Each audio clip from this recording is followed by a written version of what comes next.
All right, good morning. I don't know if you can see it, but it's like pink with all the fog and the sun trying to rise. So we have like pink over there. It's foggy down by the water this morning. Anyways, quick morning update. It's a busy day in real estate again. Family just all took off to school. Got another listing coming up tomorrow. Got one more coming up in a few days. Just got another 2 homes pending. So it's starting to get busier. Now, does that mean you can get crazy on the list price and let's go like it was in 2021? No, not at all. And it actually means you still have to take prices serious because buyers are still understanding what they're looking at, what they're trying to do with the price. And I think it comes down to a lot of people are saying now buyers agents aren't as important because they can do all the research online, they can understand the prices, all that good stuff. The catch is, that may be true. You can go and research all you want with the house. You can go and check the property values. You can use Zillow, which I compare to, what was the funny saying with Zillow? It's like, oh, come on, I got this. I don't even remember. Anyways, with that being said, you can use Zillow and all those other things with the numbers. And my folks are even notorious for like, well, son, that says this. I'm like, well, great, but it's not. In reality, they're like, oh, okay, what do you think it is? Here's the actual comps. And we do that for different states. And I do a whole different slew of reports and stuff that you either have to have memberships, which is fine, or you have to actually have a real estate license to be able to look up some of the stuff as well, which is great. Or you need to know where to hunt and find that. And you can learn that and you can do it. So yeah, you can do your own research. I think where the most valuable time as a buyer's agent comes into play is all the paperwork, all the negotiating, all the stuff with the title company, the lender, everything like that you have to deal with. Oh, I need this form. Oh, this needs to be done. You have to be careful too. I find if you're going to start getting rid of buyer's agents or not using buyer's agents, fair enough. Remember, the seller and the listing agent represent only the seller. They don't care if you make a mistake. They don't care if you don't catch something with the septic. They don't care if you don't catch something with the title or the easements or anything else that the title company may miss. Now, the title company would be on the hook for some of it, but not all of it, especially if you should not be making that mistake. See, it is glowing pink and red. The sky over there. Sorry, I hope that just didn't make you sick, flipping you around. But I think it's going to be hard because there's going to be a lot of stuff that now the buyer either has to be aware of. And if you haven't been in this business a decade or more, you're going to miss a lot. So there's stuff that you'll just have no clue of. And it's going to come and bite you. So I think there's going to be a lot of people taken advantage of in a nice way, but they will. They'll, either one, the price, because now they have no one to refer to but online in their own research. And if you're not doing it daily on your research and comps, now you're just like, oh, seller says, Zillow says this, we can push it either way. Yes, you'll still have an appraisal if you're not buying cash. But to be honest, those can be all over the board too. It's just, oh, you wrote a contract for 600, but the values in the neighborhood are 550. But hey, you wrote a contract and it looks good. Okay, we'll allow it. There you go. Now you just paid $50,000 more for the house than it should have been if you would have had an agent that said, no, this probably isn't that value. Now, again, rightfully so, if you do want to buy it and you want it and you're willing to pay that, so be it. I think, but that's going to be one of the things is you may lose more money by not getting those extra opinions or extra advice on value of price. That's one. Two, I think there could be a lot of stuff that is missed with, okay, inspection. Let's just jump onto that real quick. You inspect the property. As the buyer's agent, I help you negotiate and say, nope, that's not normal. Nope, that needs to be fixed. Nope, that needs to go through, so forth. And so we renegotiate. And I have saved, along with a lot of my agents and everybody else out there as a realtor and a real estate agent, we know the negotiations. You can get 10, 20,000, 50,000, depending on what the heck you're negotiating and what comes up on the inspection. I have a feeling if the buyer's not represented and listing agent and seller are like, no, we're not doing anything. You can buy it or not. Those aren't big deals. Sorry, or we'll fix this and this. Do they have receipts? Did they do it themselves? How did you negotiate? Did you do license and bonded? And then again, if the seller's in control, when that handyman comes over and he has to fix around the toilet, put a new wax wax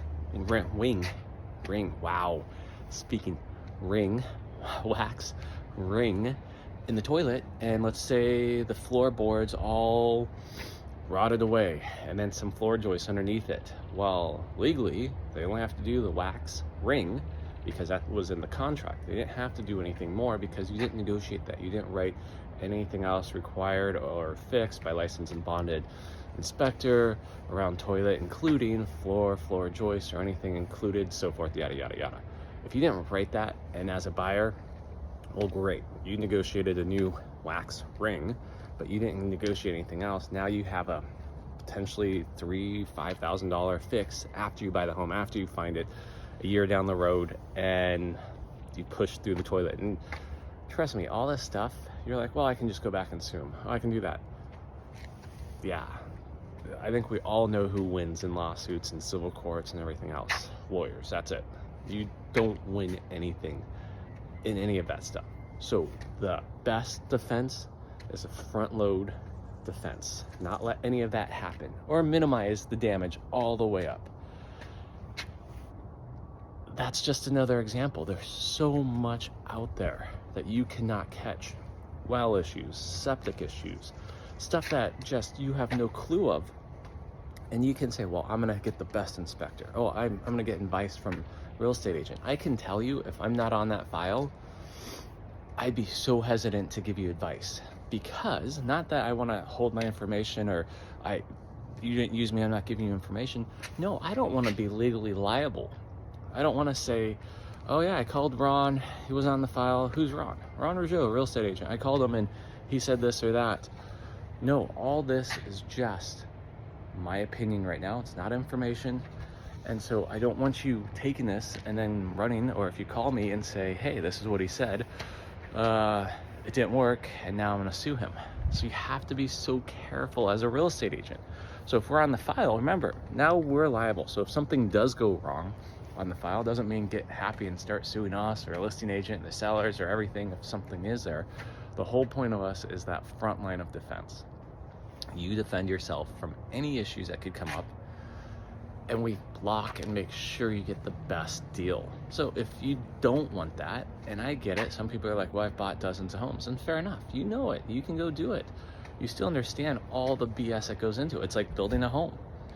Yes, I can build a home. I do know all the BS that goes into it, and being a general contractor, and oh my God, would I do it again? No. I mean, I would if I had unlimited time, unlimited money, and didn't care again, and I'm just doing it for fun, for a project, absolutely. And we didn't have to live in it, game on. I would, absolutely. I want to do a post and beam, kind of like the Jurassic Park, was it number 3, where he's out in, was it 4, I forget which one it is, where he's building the post and beam. It was actually filmed in London, believe it or not, and they just put the mountains behind it, where she goes to visit him to come back, Jurassic Park, you know, the motorcycle dude, the raptor guy. He's doing a post and beam. Beautiful. That's what I would do. But if we were going to move and I had to build another one, I'd hire a contractor, a general contractor in a second. I don't want to deal with anything. No paperwork, not chasing any of the subs, not any issues. I don't care, because there's so much to go with it. You take that on, here's your money, go for it. And it's worth it. Mental health, peaceness, just chilling. But I know it's getting handled over there. That's what you're getting with the real estate agent as a buyer's agent. And if you don't want that and you want to take that on for that extra little amount of money, understandable. And someone's going to say, that's not a little extra amount of money. You're right, it's not. But that's our time, that's our value, and that's what we get paid. Trust me, do one yourself and then say, yeah, I can actually want to be a real estate agent. Great, go for it. And trust me, I'm all for it. If you want to be a real estate agent and come to this world, talk to anybody, they'll probably try to talk you out of it. I won't. I think it's an amazing world. I think it's unbelievable. There's a lot to learn, always new, always adaptive. But if you're just buying a home, if you're just going to do it, use a real estate agent, because that peace of mind of all the stuff going on in there is huge. Can I pour my own concrete? Absolutely. Do I know the best? Absolutely. Kyle and Eric, they are phenomenal, and they do amazing work. I I can do concrete. I don't want to because all the little stuff going through that. So I guess I keep repeating myself. If you're looking to buy, use a buyer's agent. Just trust me, it's worth it. If you're not and you want advice, have fun Googling your heart out, because that's what you're gonna need to do, and you can do it. Trust me, don't let me tell you not, but it's a lot of work, and you're gonna start seeing all the different stuff. And then two, be careful, the listing agent and the seller, because remember, they only represent themselves. If you miss a $20,000 mark, if you miss a $10,000 mark, they're not liable. And if you try to go back to them, the courts most of the time are going to say, well, why didn't you send this form? Why didn't you do this? Did you ask for it? You know, now they have to acknowledge a lot of stuff. You have a Form 17, which I think, personally, in my opinion, BS, because it doesn't mean anything. And anybody can lie on that Form 17. And then go back and try to sue them down the road is fun again, remember? So good luck on that. So the Form 17 is supposed to be acknowledgement, and it's a way of them, to be honest, getting out of stuff, because then they can acknowledge and say, yeah, that's there on the Form 17, so then you can't go back to them. I think that's more what a Form 17 is. Your due diligence is actually doing the inspection, looking at the reports from the title company, making sure everything's up to what you want. And the funny thing here in Washington State, we don't do surveys. We don't do lot line surveys. I did that. My lines were all off. What a pain. What a pain. And so that's something you have to be aware of too, is if you are particular about your land and your lines, make sure you do some research there as well. And we don't pay for surveyors, and they're expensive here. It's like $5,000 now. It used to be like $1,200, $1,800, $2,500. Now it's more. It's just crazy. And to find one that shows up within a few months, trust me, there are some good ones. Don't let me slag. It's just my experience again. A lot of experience, a lot of properties. So remember, that listing agent and seller are just there. So if you do run into stuff, one, you're not going to know as a buyer, especially if you're second, third, fourth home in, and what to do, how to navigate it, and then who you're going to call, whose advice you're going to get. So no one's going to, I don't think anybody's going to give their advice. And then you can say, well, I want to pay you, but now they're jumping in halfway through the file. Now they're on the hook. So if it's something dangerous, or dangerous, when I mean something that could come back to bite them lawsuit wise, how many people are going to jump on there? And then do you trust them because they're like, oh, I'll take it, and I know you're not going to get your money back suing me because I'm going to make you sign all these papers holding me harmless and just give you some advice. So now you're starting to maybe involve a lawyer, because now you're starting to get in places where you don't understand, and now you're at the lawyer situation in the file, where all you had to do was have a buyer's broker, could have navigated all this for you, didn't have to worry about any of this. And yes, there was either a buyer's fee if the listing agent's not paying it now, or most of the time still, I think a listing agent is going to pay it, because they know that buyer's broker is not going to bring the buyer if they're not getting paid. The buyer is not going to pay the agent, because who has an extra 12, 15, 20,000 around to pay? Now, I have been paid off market by a buyer, cash at the end. They had the cash. I've been paid just, thanks Ron for your time. Thank you for everything you did. Thank you for doing the whole deal off market as a buyer's agent. There's no contract. She didn't need to pay me. She knew I wasn't getting paid, and paid me because that was what I should have been getting. And that was awesome. There was I think it was like an $8,000-$10,000 check somewhere in there. But I did everything. And so with that being said, your choice is what you're gonna do. I mean, we all have choices in life, and how you're gonna navigate, how you're gonna buy that home, just depends. Anyways, good video. It was just meant to be about the sunset, and it's gone now, and I'm in a hoodie, I'm cold, and hope you like the information. All right, and if you have any questions about building a home, please let me know, because I will give you all the do's and don'ts on building a home. Oh, it's nice and warm. Oh, the wife turned the heat on. Look at that little...